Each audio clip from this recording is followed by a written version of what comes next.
What's up guys, welcome back to my channel. It's your girl Time Mac and I am back with another video.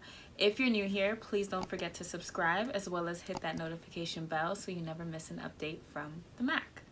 So today's video is going to be on a very popular question that I get so often now, which is how am I staying fit and motivated through quarantine?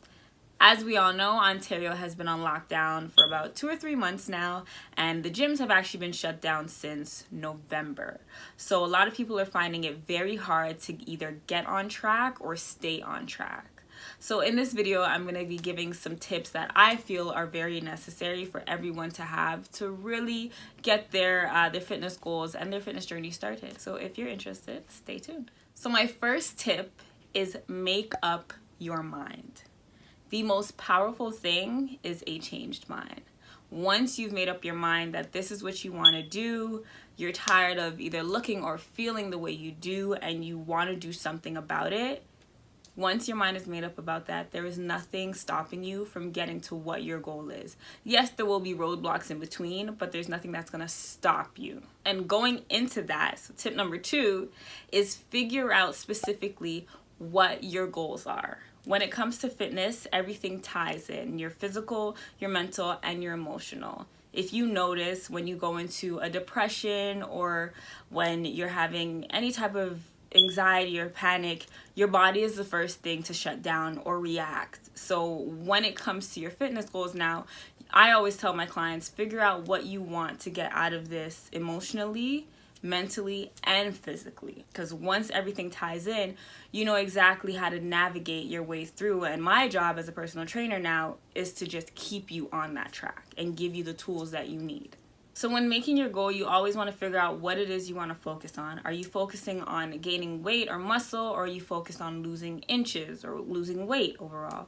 You want to make sure that you're making a specific short-term goal, and you want to make sure that it ties into your long-term goal. Your long-term goal, for instance, might be to be overall confident in yourself and be confident in your body.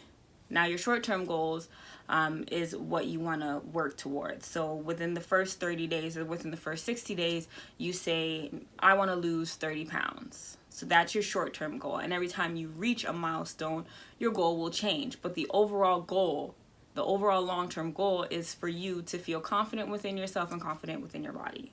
You see the difference? Now, when making these goals, you also don't want to obsess over numbers, right? You want to start looking into how your body's feeling, how your body's reacting to certain things. You want to throw out the scale, if I may say so. Throw out the scale. Don't focus on the overall number, because as we know, your body is made up of bone density, muscle mass, and water weight. So that all ties into when you step on the scale. The third thing that I will tell my clients to do is assess your nutrition. Now that most of us are home, this is the perfect time to really assess what's in your kitchen, what's in your fridge, what's in your pantry, and figure out what needs to go, or at least what you need to cut back on. You want to look at what your diet mostly consists of and what you're intaking the most in your diet. Take a look at your regular grocery shopping list and see what can be altered on that. What can you cut back on? What do you not need to buy every time you go grocery shopping? Look at how you can maybe incorporate more veggies in there, more fruits. And now that we're home, it might be a little bit easier also to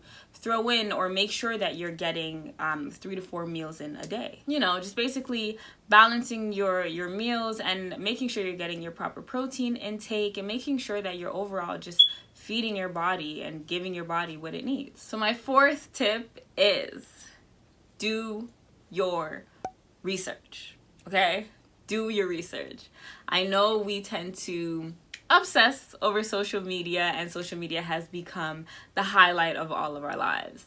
However, there are so many myths that I see on a daily basis that can really just throw somebody off.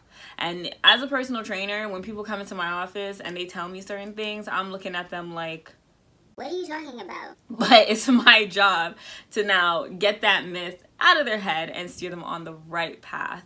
So do your research. Google is your friend. Okay, Google is free and it is your friend. And majority of the times you will come in to what the proper information is. YouTube will also be your friend. There are so many personal trainers on there or on here that I love as well. You can read so many books.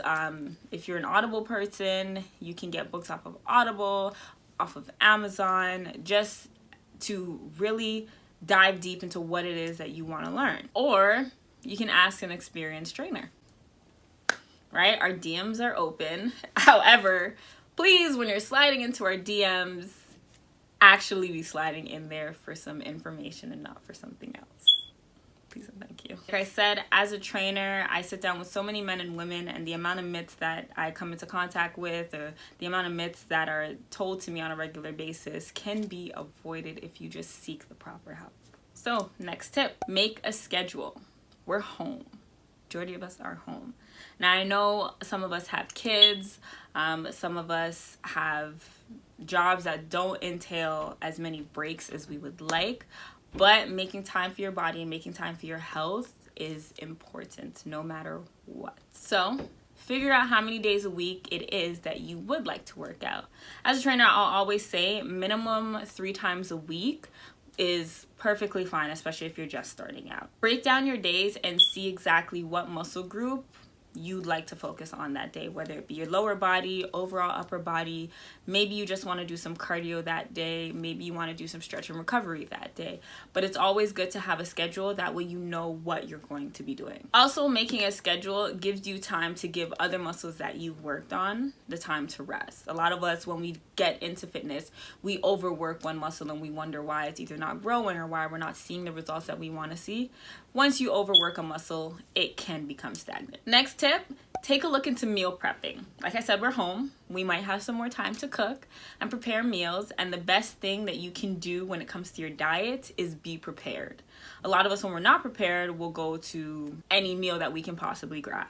And a lot of times it's not the right meal, right? So we end up adding something that we don't need into our diet just because it was quick and easy, right? So having an actual meal prep schedule can help knock those extra temptations. Now, I know a lot of people that don't like food just sitting in the fridge. So what you can do is you can meal prep every like 3 to 4 days. Or if you're like me and you don't really mind, as long as the food is fresh and it's not spoiled and it still tastes good and you know how to preserve your flavors, then you can meal prep from Sunday, or you can meal prep the Sunday and it can last you from the Monday to the Friday. Saturday, you kind of get a day to kind of some leeway, and then Sunday you get back on your meal prepping. But what meal prepping does overall is it basically just gives you the exact notion of what you're going to be eating and cuts out all the impulsive meals that we'll eat when we don't have anything planned. Next tip is very important, at least to me. Get a support team. Once you have people around you who will support you in this, it'll make it a little bit easier, and it also won't make you feel like you're alone. So me and my friend Serena, we actually just make sure that we're both on track. So we'll text each other every day, figure out what we're working on, and go from there. Even though we're not in the gym, which that's what we used to do when we were in the gym, we still do it now that we're home. I've got some weights, she's got some equipment. So even though we can't be together, we try to make it work virtually or through text messages. But what that does basically is once you have somebody to hold you accountable, it helps you get through your workouts and it reminds you of what your goal is and what you're working towards. Next up, please do not quit, right? Stick it out. Your goals are not gonna come overnight. You're not gonna receive results overnight. However, once you do start seeing those results, it becomes addicting. Right? You become addicted to the results, and that's the best feeling, is because you're now seeing what your body can do, and you almost want to play with it and see, okay, well, maybe if I up this weight, what can my body handle? So just don't quit, keep at it. Fitness is something that is lifelong, right? So just keep at it and the results will come. And lastly, do not compare yourself to anybody. Yes, social media has the Insta baddies and the BBLs and all of that. And I'm not knocking anything, and I'm not knocking surgery or anything like that. All I'm saying is do not compare yourself. Once you're on your journey is your journey. Everybody's body is different, and everybody's body will react differently. So comparing yourself to somebody, or, oh, we might have the same body type, so I might get those results. No, Your body is going to give your body the results that your body is accustomed to, right? Her body is going to give her body the results that she's accustomed to. Always remember that you are unique and you are your own person, and your results are unique to you. It is okay to use these Instagram baddies and things like that as motivation, but do not obsess over them and do not compare yourself to them. When it comes to fitness as a female, we have to love our bodies in all of the stages that it goes through. Every last stage, whether you're a little bit chunkier in the waist or a little thicker in the thighs or a little bit bulky up top, loving your body through every stage that it goes through is the key to being overall happy. I've been in the position where I wasn't loving my body through all stages, so I was obsessing over certain things. Once I got to the point where I could love my body through it all, girl, let me just say. What's that song saying on TikTok? Thick in the thighs, now watch me back. You get what I'm saying. Just you have to learn to love your body through all stages. That is what will bring you that overall confidence at the end, is the fact that you've learned to love your body through it. Another thing, you don't have to have the most elaborate equipment in the world, okay? If you have 2 or 3 dumbbells, or you have a plate and a medicine ball, or an ab roll, or this, or a stability ball, trust me, you can make do with what you have. I don't have a lot, and I'm a whole trainer. A lot of people would think that I've got a squat rack sitting in the front of my house. No. I make do with what I have, and trust me, it works. So be comfortable with what you have. Also, if you need some little extras, you can do so much with resistance bands. Amazon can be your best friend. Okay, if you look on there, you can get resistance bands for the low. So even just looking on Amazon for little things that you can add into your routine is great. But don't obsess over having to spend so much money on the most elaborate equipment. You do not have to. A little goes a long way. Also, remember to give your body the rest that it needs. Do not overdo it and do not obsess. If your body needs a break, give it that break, okay? One day off is not going to deplete your results or your progress. It's not going to do anything. Your body does need to rest, and the muscles do need to recuperate. They do need to rebuild. Also, supplements are exactly that. They're things that you can subsidize if you're not getting the proper nutrients in, or you're not getting the amount of calories that you need in. So protein shakes they're not mandatory. They're something that you can have. BCAAs are not mandatory. They're something that you can have, right? So don't also obsess over having, oh my God, I need a protein shake, or oh my God, I need BCAAs. You don't exactly need those things. They are supplements to subsidize for what you are not already getting in your current diet. Now, like I said, if you guys have any questions or any concerns, or you're looking for help to get started on your own fitness journey, you can follow me on all social medias that I'll leave linked down below. Feel free to DM me, ask me any questions. I also have some great personal trainers who are friends who I can direct you to if I don't have the answer myself. As a personal trainer, we are always learning, and I don't see it to be a problem for us to reach out to each other if one of us don't have the answer. So, like I said, if you need the help, there's no problem seeking help. It doesn't make you dumb. It doesn't make you lost. It just means you need the help, and we all could use the help during this time. So like I said, socials all down below. Follow me on Instagram. Hit your girl up on Snapchat. I'm more than happy to answer any questions that you guys may have. So that's it for this video. Just a quick video to give you guys some tips and tricks, and also give you guys some support during this time. Like I said, like this video.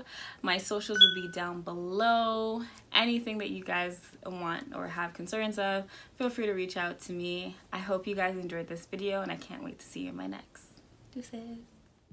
Talk to me nice, talk to me